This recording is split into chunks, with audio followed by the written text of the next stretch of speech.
wabarakatuh. Waalaikumsalam warahmatullahi wabarakatuh. Today we are going to present our poems. But first, let me introduce myself. My name is Cahyal Fariski. My name is Nida Maulida, and my name is Karina Diaga Pradu. And this one, I want to explain my poems in Renaissance era. A Lamp Beggar by John Donne. I am a neighbor. Yonder beggar cries to stand or move. If he say true, he lies. So these poems have two lines, and the first line is the meaning of the first line is like explain about that he is surgery, because in this he says I am unable, that he cannot do anything. And the line two is the meaning is like we are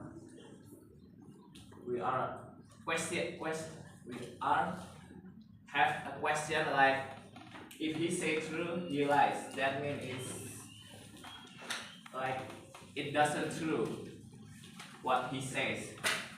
And now let's talk about the characteristic in Renaissance. The poem is using humanist. That means is telling about a beggar that suffer in the poem. And now let's talk about the elements. The elements, the first is physical. The poem this poem is a short poem that use two lines. And the next one is linguistic, like I am unable. This mean that the person cannot do anything because he says I am unable. And there are, if he says truth, he lies. That means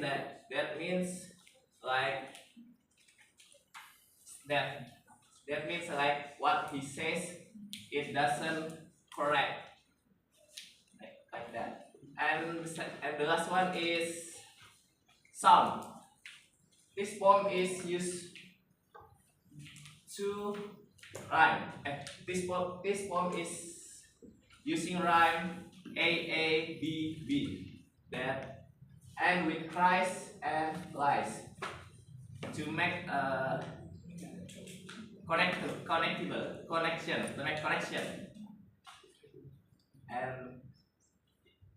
And that's for me. Now let's go to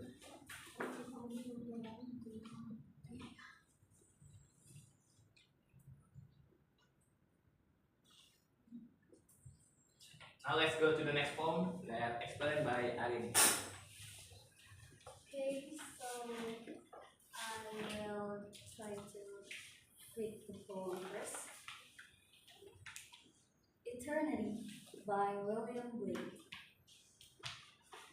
He who binds himself a joy, does the winged life love, does the winged life destroy, but he who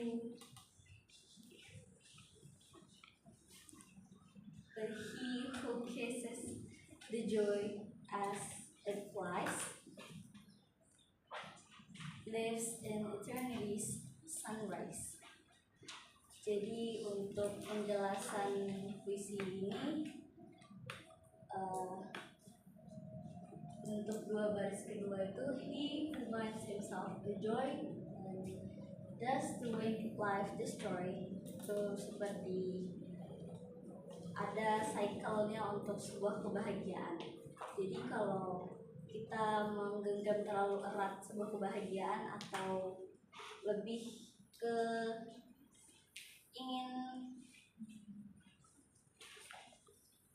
ingin terus-terusan bahagia dan juga tidak ingin lepas dari kebahagiaan itu, maka ya hidup ini pasti akan hancur karena kita egois yang ingin bahagia terus menerus. Dan he who kisses the joy as it flies, kita harus tetap membiarkan kebahagiaan itu pergi dengan berbagai peristiwa yang akan terjadi di hidup. Jadi harus pertukaran, pasti ada bahagia, pasti ada masa yang bahagia, pasti ada yang sedih, ada waktunya untuk marah. Lives and eternity's sunrise, itu artinya seperti hidup dalam keabadian, lebih ke dia ingin abadi, bahagia dengan abadi sampai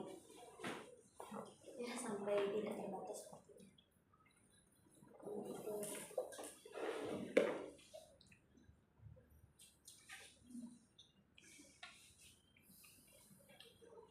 Untuk elemen yang saya dapat baru beberapa, misalnya dia ada dengan yang baris pertama, he who wants to himself joy, itu dengan iambic tetrameter yaitu 4 foot. Kemudian does wake life destroy dengan iambic 3 meter. Kemudian ada juga iambic tetrameter dengan baris ketiga, but he who kisses the joy as it flies. Kemudian yang terakhir, lives in eternity's sunrise, itu dengan iambic 3 meter dengan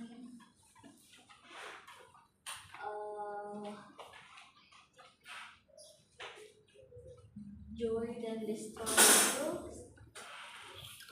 dengan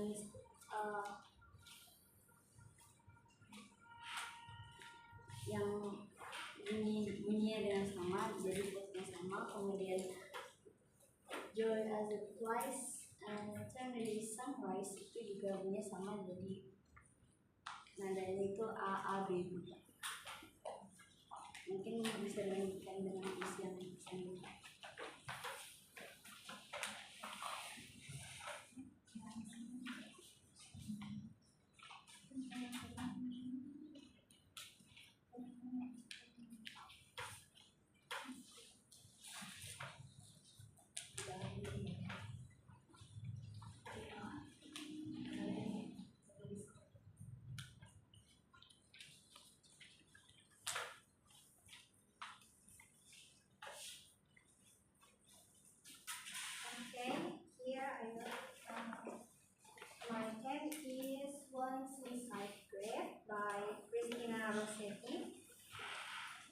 Under mindful of the rose, under mindful of the thorn, a reaper pirate reposes among his gathered corn.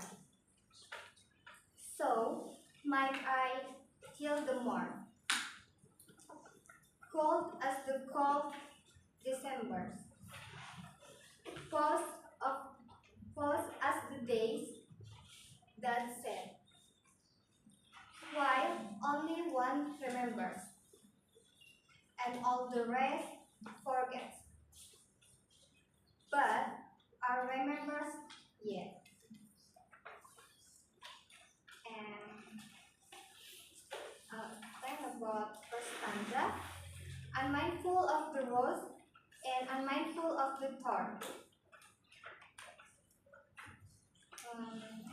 In this stanza, the poet used the image of a reaper who is tired and resting among the crop he has harvested.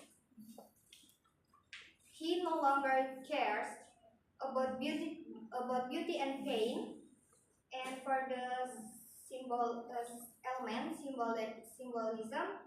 is rose and thorns represents life and suffering, while the symbolize someone who has completed their work in this world.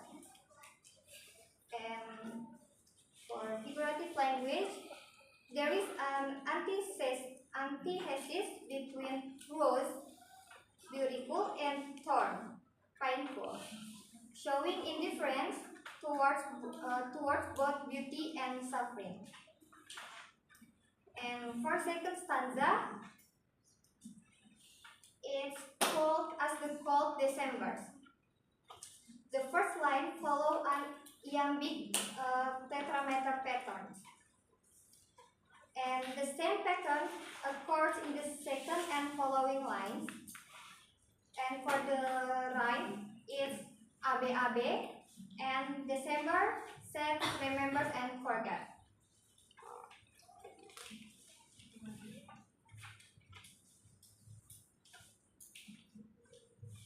For the key themes, ini untuk tambahan. First, death and rest.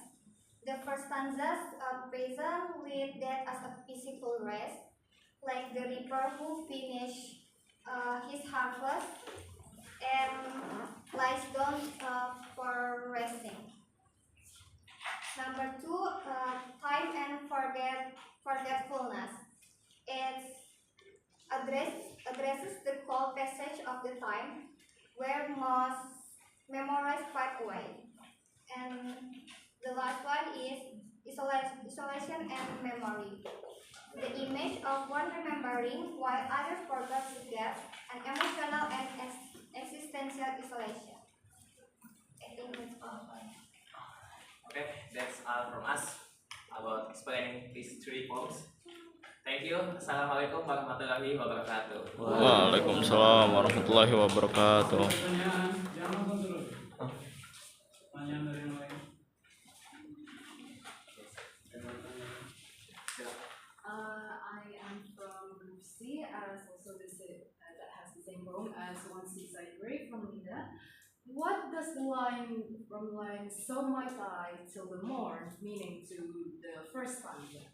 So my time, Till the morn. so my time for the month. The first stanza, maksudnya kayak itu artinya apa dari stanza pertama? Apakah ada arti mungkin yang berbarengan atau mungkin itu arti terpisah dari line itu sendiri? Ya.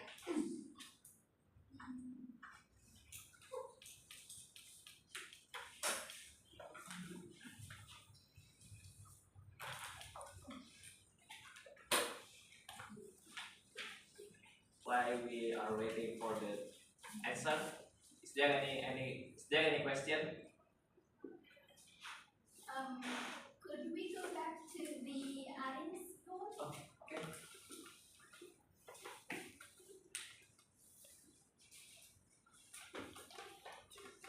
So I would like to ask, in the second and fourth line, there's the winged life and eternity sunrise. Could you explain more about that?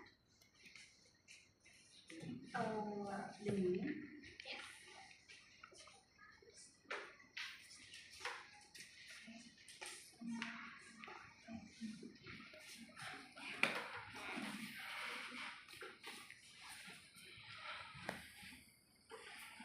To answer my first question, you asked for the line "Does the winged life destroy and lives in eternity sunrise?"